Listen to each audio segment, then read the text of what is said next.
Hi అండి, అందరికీ నమస్కారం. నేను మీ Venugopal Reddy from Josh innovations private limited, Josh institute of foreign languages, Edunine career guidance సంయుక్తంగా విద్యార్థుల కోసం ఉన్నటువంటి అనేక వీడియోస్ మనం రూపొందిస్తున్నాం. దాదాపు 1,00,000 మంది విద్యార్థులు ఎదురు చూస్తున్నటువంటి Telangana EAPCET first round allotment order అయితే 9 గంటల 10 నిమిషాలకి ఈరోజు సాయంత్రం రిలీజ్ అవ్వడం జరిగింది. సో నేను ఇప్పుడు సమయం 10 అవుతుంది. నేను ఈ వీడియో చేసే సమయానికి ప్రొవిజనల్ అలాట్మెంట్ ఆర్డరు ఏ రకంగా ఉంది, దీంట్లో గత సంవత్సరంతో పోల్చుకున్నప్పుడు చాలా హైలైట్స్ ఉన్నాయి. ఒకసారి నేను మీకు ఎక్స్ప్లెయిన్ చేసే ప్రయత్నం చేస్తాను. మన ఛానల్లో మనం మాక్ అలాట్మెంట్ ఆర్డర్ కూడా ఎక్స్ప్లెయిన్ చేశాము. ఈరోజు ఈ మొత్తం వీడియోలో ఇంట్రెస్టింగ్ ఏంటంటే ఫీజు రీయింబర్స్మెంట్ సంబంధించి గౌరవ హైకోర్టులో రచ్చ నడుస్తూ ఉంది కాలేజీ యాజమాన్యాలు మరియు ప్రభుత్వానికి మధ్య. ఈ టైంలో అసలు ఈ అలాట్మెంట్ ఆర్డర్లో హైకోర్టు ఆర్డర్ గురించి ఏం పెడతారు, ఫీజు రీయింబర్స్మెంట్ని ఎలా సాల్వ్ చేస్తారు అనేటువంటి సందిగ్ధత నాలో కూడా క్యూరియాసిటీ మరియు సందిగ్ధత రెండు ఉండింది. సో చూద్దాం మన ఎంసెట్ అఫీషియల్స్ ఏ రకంగా దీన్ని డీల్ చేస్తారనేది. మొట్టమొదటిగా మనం గమనించినప్పుడు నీకు ఇది లైన్ బై లైన్ ఎక్స్ప్లెయిన్ చేస్తాను, ఎందుకంటే ఈ పేజ్ అన్నది మనకు చాలా ఇంపార్టెంట్. ఎవరైతే ఈ 90,000 మంది 1,00,000 మంది ఉన్నారో మీ అందరూ కూడా చదువుకున్న వాళ్ళు ఉంటారు, చదువుకోలేని వాళ్ళు ఉంటారు. అందరు కూడా ఎక్కడ మిస్ అవ్వకుండా వీడియోని స్కిప్ కొట్టారో ఆగమవుతారు. నేను చెప్తున్నా, ఎందుకంటే ఇది చాలా ఇంపార్టెంట్. ప్రతి పాయింట్ని అర్థం చేసుకోవాలి. మీరు అర్థం చేసుకోకుండా ఏం కాదులే రోజు ఇది విధంగా స్కిప్ కొట్టారంటే మాత్రం దీంట్లో చాలా ఇబ్బందికరమైన పరిస్థితులు ఉంటాయి. నిమ్మలంగా చూడండి, వినండి, నోట్ చేసుకోండి ఇంపార్టెంట్ పాయింట్స్ని. సార్ నేను Telangana council of higher education TGCHE వారు ఇది రిలీజ్ చేయడం జరిగింది. TG ఎప్సెట్ 2026. మొదట్లో లెఫ్ట్ సైడ్లో హాల్ టికెట్ నెంబరు, నేము, సెక్స్ ఇవన్నీ ఉంటాయి. రైట్ సైడ్లో మీ యొక్క ఎంసెట్ ర్యాంకు, ఫాదర్ నేము మరియు మీరు ఏ కేటగిరీ, క్యాస్ట్ మరి ఏ రీజియన్ అనేది ఉంటుంది. ఇప్పుడు ఒకటే రీజియన్ ఉంది కాబట్టి OU రీజియన్, మీ క్యాస్ట్ ఏది ఉంటే అది ఉంటుంది. Provisional allotment order first phase. So ప్రతి ఫేజ్ అలాట్మెంట్ ఆర్డర్ ఎన్ని ఫేజ్లో మీరు పార్టిసిపేట్ చేస్తారో ప్రతి ఫేజ్లో మీరు అలాట్మెంట్ ఆర్డర్ని ఇట్లా ప్రింట్ తీసి 3 కాపీలు బీరువాలో పెట్టుకోవాలి భద్రంగా మీ సర్టిఫికేట్స్ తోటి. ఇది ఫస్ట్ కండిషన్. ఇది This is to inform you that the option exercised by the candidate have been processed based on merit, rank, local area, sex category, special reservation category కాదు, స్పెషల్ రిజర్వేషన్ కేటగిరీ ఇంకా దీంట్లో చేయలేదు. And the candidate has been allotted a seat in so and so college and so branch under OC so and so category. ఇక్కడ ఒక confusion ఏమొస్తుందంటే పేరెంట్స్కి, under ఈ category మధ్యలో ఏదైతే మీకు 4th లైన్లో ఉందో దీన్ని మీరు అస్సలు పట్టించుకోవద్దు. లేకపోతే కాల్ చేసి కొడుతూనే ఉంటారు, మాకు SC కేటగిరీలో రిజర్వ్ అయింది, నేను OC ఉన్నాను, నేను SC అయితే నాకు పోయేసి OC కేటగిరీలో రిజర్వ్. దీంతో మీకు సంబంధం లేదు, దీని గురించి మీరు పట్టించుకోవాల్సిన అవసరం లేదు. తర్వాత లైన్లో tuition fee fixed for the college are course, అంటే ఆ కాలేజీలో గవర్నమెంట్ AFRC ప్రకారం ఫిక్స్ చేసిన ఫీజు ఎంత ఉంది అనేది ఉంటుంది. ఆ తర్వాత సెకండ్ లైన్లో వచ్చేసి మీ ఫీజు రీయింబర్స్మెంట్ BC OCలకి అయితే 35,000 ఉంటుంది కదా, ఆ 35,000 పోను ఎంత ఫీజు పే చేయాలి అనేది తర్వాత లైన్లో ఉంటుంది. తెలంగాణ గ్రీన్ ఫండ్ కంట్రిబ్యూషన్ అనేది 100 రూపాయలు ఉంటుంది. లాస్ట్లో ఇది line important, tuition fee to be paid, అంటే మీరు ఎంత ట్యూషన్ ఫీజు పే చేసుకోవాలి అన్నది మాత్రం ఇక్కడ ఉంటుంది. సో ఈ అమౌంట్ మాత్రమే మీరు పే చేయాల్సి ఉంటుంది, including other fee wherever applicable. మొత్తానికి మీరు పే చేయాల్సింది ఈ లాస్ట్ లైన్. ఈ లైన్ ఇది total fee to be paid ఏదైతే ఉందో ఇది మీరు పే చేయవలసినటువంటి ఫీజు. ఇక్కడ నుంచి గమ్మత్తైనటువంటి రాజకీయం స్టార్ట్ అవుతుంది. చూడండి, the parents and students are here by informed that with respect to the tuition fee mentioned above ఈ subject to the honourable high court in term order vide 1A number 1 and 2 ఆఫ్ 2026 WP number అని కొట్టాలి. మీరు ఇంటర్నెట్లో మన video కూడా next video అదే ఉంటుంది. నిన్న చేసిన వీడియోస్ కూడా దీని గురించి నేను చెప్పున్నాను, ఒకసారి గమనించండి. నేను ఇప్పుడు దాన్ని ఎండ్ కార్డులో కూడా పెడతాను. WP నెంబర్ అంటే writ petition number 19192 of 2026 dated నిన్న ఈవినింగ్ ఈ టైంకి వచ్చింది, అది 10 గంటలకి ఆర్డర్. దీనిని అనుసరించి మీ యొక్క ట్యూషన్ ఫీ రీయింబర్స్మెంట్ యొక్క ఉద్దేశం ఉంటుంది.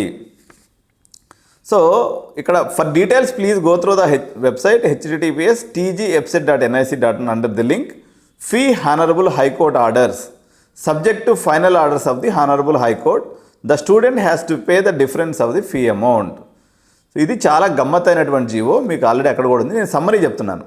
దీంట్లో హైకోర్టు చెప్పింది ఏంటంటే, తెలంగాణ గవర్నమెంట్ హైకోర్టుకి ఏం చెప్పిందంటే, మేము ఆగస్టు 15 లోపలే స్టూడెంట్కి ఫీజు రీయింబర్స్మెంట్ అమౌంట్ వేసేస్తాము.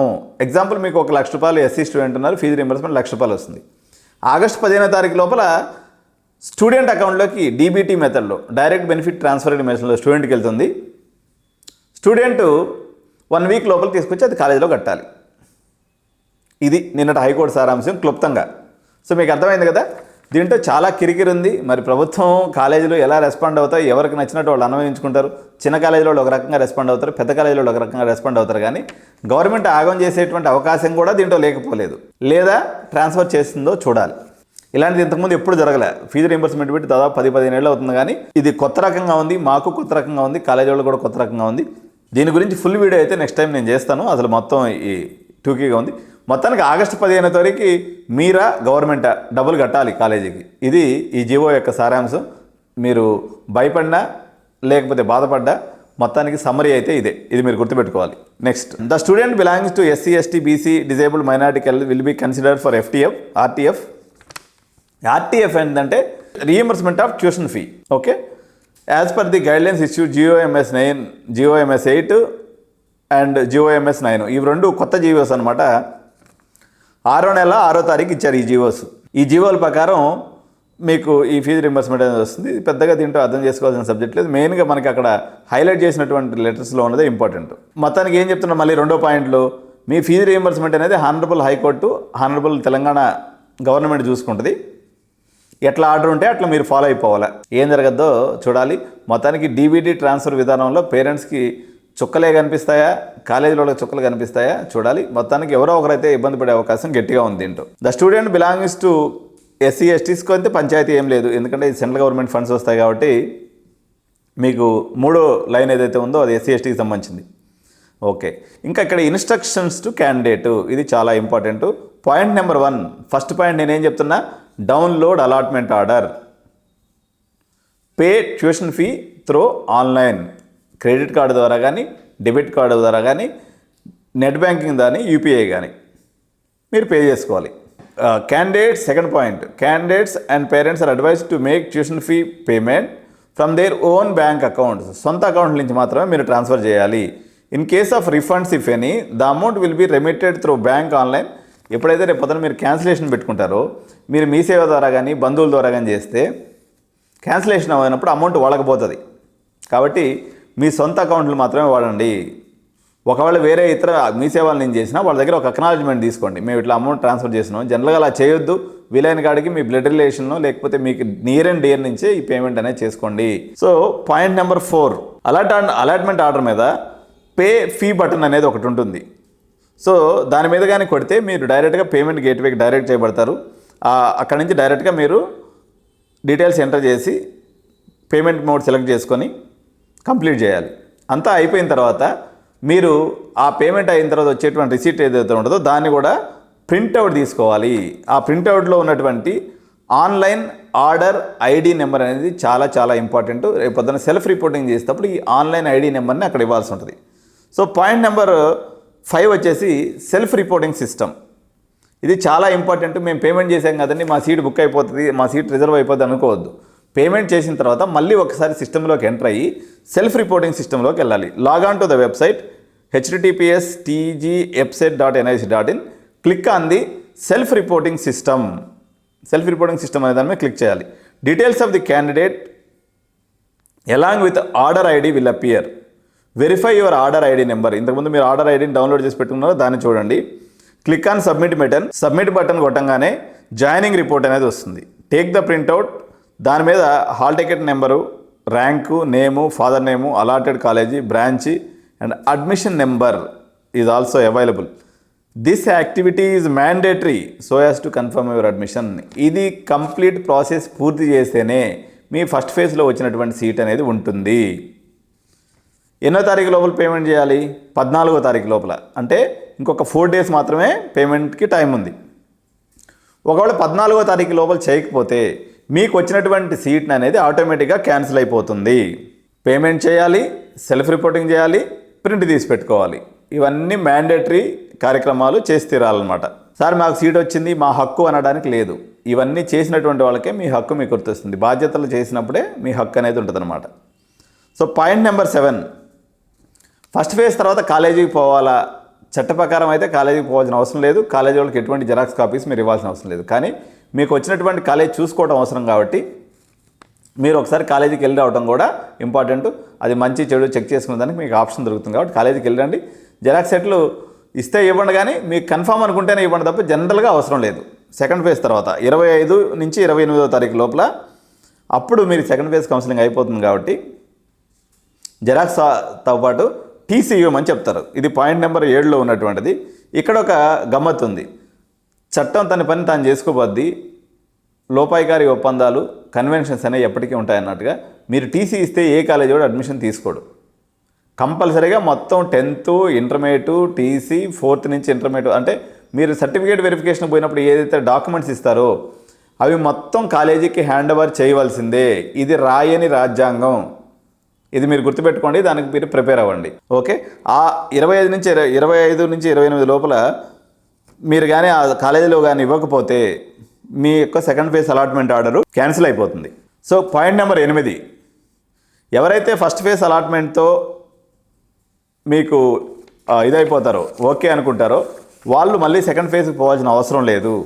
మీరు లాక్ చేసుకొని మొత్తం కాలేజీని క్లియర్గా అడ్జస్ట్మెంట్ చేసుకొని ఇంకక్కడే ఫిక్స్ అయిపోవచ్చు. రెండో ఫేజ్కి పోవాలన్న రూల్ ఏమీ కూడా లేదు. All the eligible candidate can participate in next round of counselling for change of the college. అందరూ కూడా సెకండ్ ఫేజ్లో పార్టిసిపేట్ చేయొచ్చు. ఫస్ట్ ఫేజ్లో ఎవరైతే పార్టిసిపేట్ చేశారో వాళ్ళందరూ కూడా సెకండ్ ఫేజ్లో పార్టిసిపేట్ చేయొచ్చు. ఎటువంటి హ్యాజర్ కూడా లేదు. సో ఇది 10వ పాయింట్, చాలా ఇంపార్టెంట్ పాయింట్స్. చాలా మంది పప్పులో కాలేసేటువంటి పాయింట్ అనమాట ఇది ఒకసారి నేను జాగ్రత్తగా చదివి వినిపిస్తాను. The candidate can participate in second phase of counselling without paying tuition fees in the first phase. First ఫేజ్లో డబ్బులు కట్టకుండానే సెకండ్ ఫేజ్ అటెండ్ చేయొచ్చు. కానీ ఫస్ట్ ఫేజ్లో వచ్చినటువంటి ప్రొవిజనల్ అలాట్మెంట్ ఆర్డర్ ఆటోమేటిక్గా క్యాన్సిల్ అయిపోద్ది. ఎవరైతే ఫుల్ ప్లెడ్జ్డ్గా చేసి ఉంటారో వాళ్ళకి. సెకండ్ ఫేజ్లో ఒకసారి సీట్ అలాట్ అయింది అంటే మీకు ఫస్ట్ ఫేజ్ సీట్ ఇంకా ఉండదు, ఎట్టి పరిస్థితుల్లో ఉండదు. సార్ 2 కాలేజీల్లో నేను సీట్ ఉంచుకుంటాను, నాకు నచ్చింది తీసుకుంటానంటే ఆ ప్రొవిజన్ లేదు. సెకండ్ ఫేజ్లో మీకు సీట్ వచ్చేసింది, మీరు అలాట్ అయిన కాలేజీకి పోలేదు, నాకు ఫస్ట్ ఫేజ్లో వచ్చిన కాలేజీ నచ్చలేదు అందుకే నేను పోలేదు, సెకండ్ ఫేజ్లో కూడా ఆప్షన్స్ పెట్టుకున్నాను, మళ్ళీ కూడా నేను పోను, నేను థర్డ్ ఫేజ్ చూసుకుంటా అంటే అలా అలౌ చేయడానికి లేదు. కంపల్సరీగా మీరు సెకండ్ ఫేజ్ కౌన్సిలింగ్లో ఆప్షన్స్ ఎక్సర్సైజ్ చేసినప్పుడు అలాటెడ్ కాలేజీలోకి వెళ్ళి టీసీ ఒరిజినల్ సర్టిఫికేట్స్ ఇచ్చి అక్కడ మీరు రిపోర్టింగ్ చేస్తేనే థర్డ్ ఫేజ్ కౌన్సిలింగ్కి ఎలిజిబిలిటీ ఉంటుంది. ఇది గుర్తుపెట్టుకోవాలి. తర్వాత పాయింట్ నెంబర్ 12, ఎన్సీసీ మరియు స్పోర్ట్స్ కోటా అలాట్మెంట్కి ఫస్ట్ ఫేజ్ కౌన్సిలింగ్లో చూడదు. కాబట్టి నెక్స్ట్ సబ్సీక్వెంట్ రౌండ్స్లో దీని గురించినటువంటి సమాచారం వాళ్ళకి సంబంధించినటువంటి కోటాని కన్సిడర్ చేయడం జరుగుతుంది. సో 13 పాయింట్ ఎక్కువ మంది డౌట్ వచ్చేటువంటి points. Cancellation of provisionally allotted seat. మీకు వచ్చినటువంటి సీట్ని క్యాన్సిల్ చేసుకోవాలన్నట్లయితే online cancellation of allotted seat అని ఒక ఆప్షన్ ఉంటుంది. దాంట్లో అగ్రీ అని కొట్టేసి సబ్మిట్ బటన్ కొట్టినట్టయితే మీకు అలాట్ అయినటువంటి సీట్ ఆటోమేటిక్గా క్యాన్సిల్ అయిపోతుంది. మీరు ఒక్కసారి క్యాన్సిలేషన్ కొట్టుకున్న తర్వాత నెక్స్ట్ రౌండ్ ఆఫ్ కౌన్సిలింగ్కి వెళ్ళడానికి ఎట్టి పరిస్థితుల్లో ఎలిజిబిలిటీ ఉండదు. Point number 14, the candidate at the time of self reporting. ఇది దోస్తుకు సంబంధించింది, దోస్తులో ఉంటే కూడా మీరు పార్టిసిపేట్ చేసుకోవచ్చు అని చెప్పారు. తర్వాత 15వ పాయింట్ వచ్చేసి anti drug affidavit declaration to be submitted through online at the college is mandatory.